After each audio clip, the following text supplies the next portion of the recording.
Ruth Brown, librarian. Ruth Winifred Brown, born Hiawatha, Kansas, July 26, 1891, died 1975, was an American librarian, best known for her dismissal from service for civil rights activities in the late 1940s. On July 25, 1950, she was dismissed after 30 years of service as the Bartlesville, Oklahoma public librarian. She was relieved of her duties in 1950 on the baseless accusation that she was a communist when, in fact, she was fired because of her desegregation activities. She was accused of providing subversive materials to the public and indoctrinating children against the principles of America. However, it was widely believed at the time that her dismissal was in response to her activities promoting the equality of African Americans during a time when the leading citizens of the city were not ready to face equality for all. Life. Brown was born in Hiawatha, Kansas on July 26, 1891, to Silas and Jenny Brown, two New England transplants. She lived with her parents and brother Merritt in Kansas until the family moved to California, where Brown went to high school. She attended high school in California and then Northwestern State Normal School in Alva, Oklahoma. Graduating in 1910, Brown then attended the University of Oklahoma in Norman, Oklahoma, graduating in 1915. Brown also attended the School of Library Service of Columbia University during summers, where she worked with Helen E. Haynes and Ernestine Rose, both of which were fierce supporters of intellectual freedom. Brown taught in Eufaula and Nowata but chose not to continue in the profession.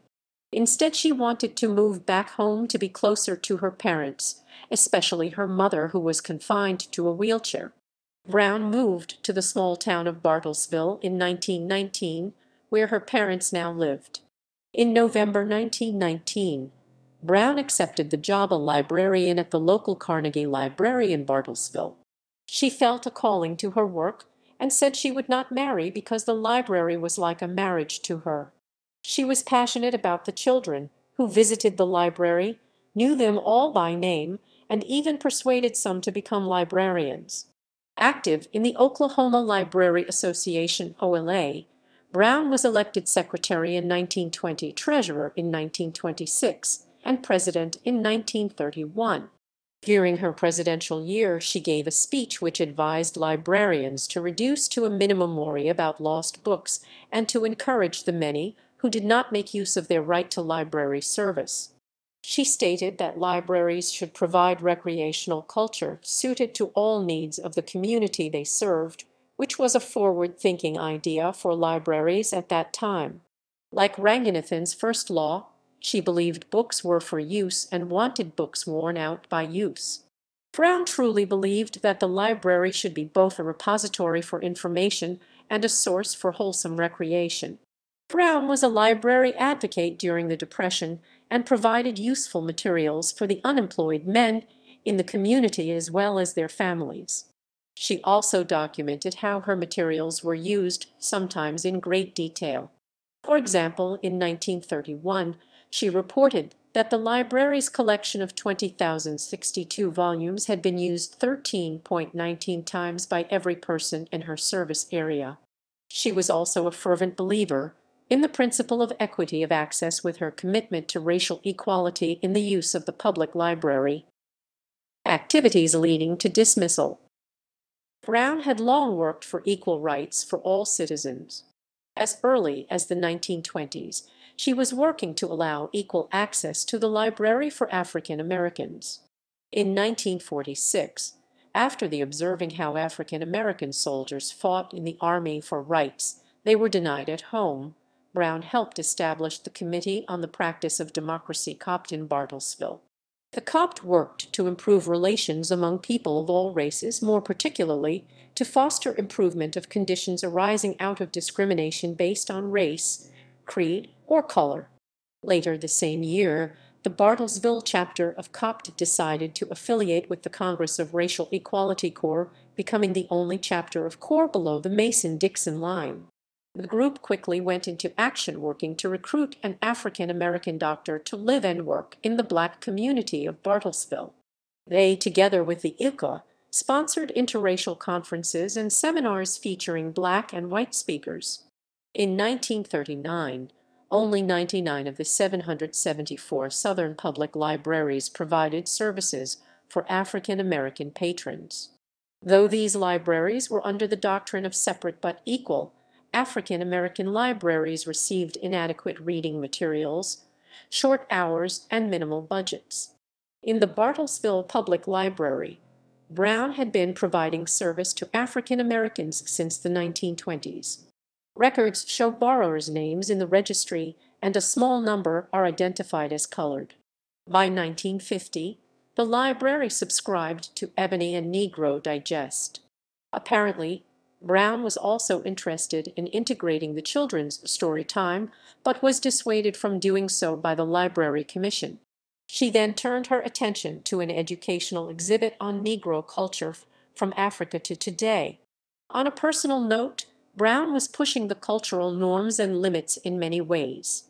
She upset many in the community when she took two female African-American teachers to a local diner in downtown Bartlesville.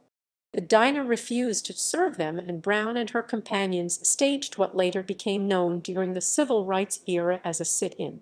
She took African-American friends with her to church and promoted a lecture by Bayard Rustin, an African-American Quaker pacifist. Almost immediately, the leaders of the community began to work to remove Brown. The battle between the American Legion and librarian Ruth W. Brown over materials in the Bartlesville Public Library (BPL) revealed the racial tensions in 1950s Oklahoma and the use of McCarthyist tactics to counter the forces of integration. A citizens' committee was formed to work towards her dismissal, though it now seems apparent that the true reason behind the anger in the community was a backlash against integration.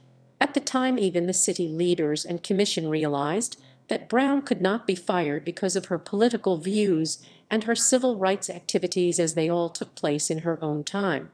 Instead, the citizens group against Brown attacked her for having supposedly subversive materials in the library.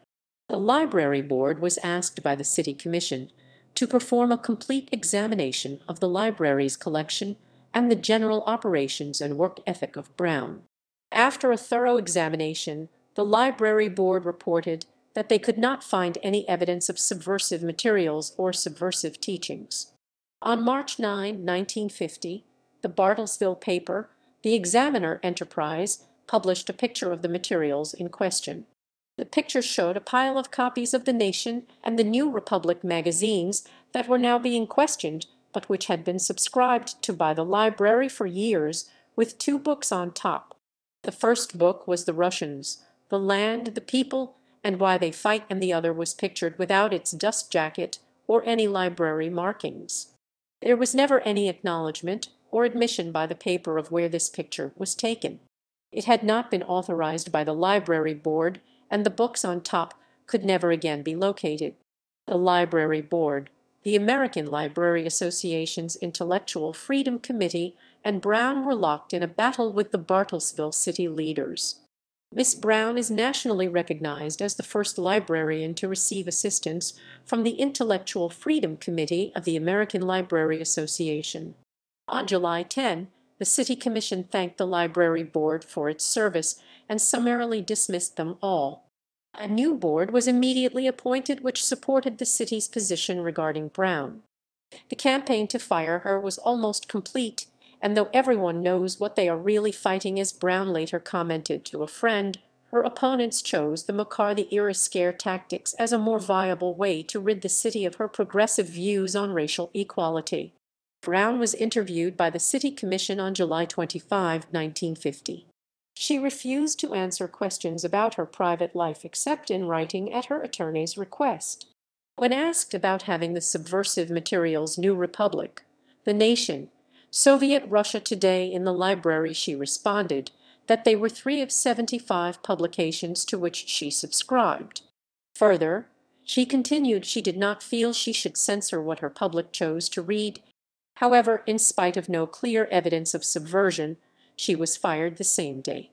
Allegations of subversive communist activity centered on threatening the American way of life, as it was put by one of her antagonists, the postmaster and library board chairman E.R. Christopher.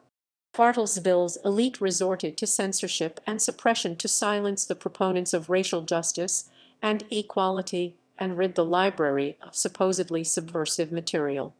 McCarthyism was an effective means to ensure the preservation of Bartlesville's conservative power structure. Though the Bartlesville Commission's public position was that Brown was fired for insubordination, to the outside it appeared she had been fired for trying to protect the library's position of intellectual freedom and the right to free speech. A group of supporters, calling themselves the Friends of Miss Brown, tried to pursue her cause in court, but were unsuccessful due to a lack of constitutional standing. Though she was unsuccessful, her friends managed to keep her case in the public eye for quite some time. The Oklahoma Library Association, as well as the ALA and the ACLU, all protested the attack on intellectual freedom, and Bartlesville continued to be scrutinized on a national level. This attention surprised and embarrassed the town, which wished to go back to the way things were and end the spotlight on Bartlesville. On March 11, 2007, a bronze bust of Brown was unveiled at the Bartlesville Library and a library scholarship fund was established in her honor. Personal life. Although Brown never married, she did attempt to adopt two sisters who were orphaned. The welfare agency was unwilling to place them with Brown, who was unmarried. The elder, Mildred Holly Holliday, ran away from her abusive foster parents when she was 18 and went back to live with Brown.